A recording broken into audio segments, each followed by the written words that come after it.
Leandro da Vinci அவர்கள் the last supper என்ற ஓவியத்தை வரைவதற்காக இயேசுநாதரின் கருணை கூர்ந்த ஒரு முகத்தை ஒத்த ஒரு நபரை தேடிக்கொண்டே இருக்கார். மாடலா உட்கார வைக்க ஒரு பள்ளி வளாகத்துல ஒரு கருணை கூர்ந்த ஒரு முகத்தை உடைய ஒரு மாணவனை அந்த மாடலாக உட்கார வைத்து இயேசுநாதரினுடைய முகத்தை வரைகிறார்.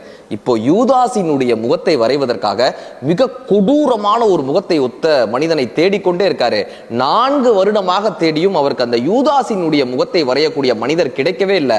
சிறைச்சாலையில மிக கொடூரமான ஒரு செயல் செய்த ஒரு தண்டனை கைதியினுடைய முகத்தை பார்க்கிறார். இவன் தான் யூதாசினுடைய முகத்திற்கு சரியானவன் என்று சொல்லி அந்த தண்டனை கைதியை மாடலா உட்கார வைத்து வரைய தொடங்குகிறார். ஆனால் அந்த கைதி சிரித்து கொண்டே இருக்கான். ஏன்பா சிரிக்கிறேன்னு கேட்கிறாரு. என்னை உங்களுக்கு ஞாபகம் இல்லையா? 4 வருடங்களுக்கு முன்னால் இயேசுநாதரினுடைய முகத்தை வரைவதற்கு என்னைத்தான் நீங்கள் அமர வைத்தீர்கள். இப்போது யூதாசினுடைய முகத்தை வரைவதற்கும் என்னைத்தான் அமர வைத்திருக்கிறீர்கள். ஒவ்வொருவருக்குள்ளும் இயேசுநாதரும் இருக்கிறார், யூதாசும் இருக்கிறார்.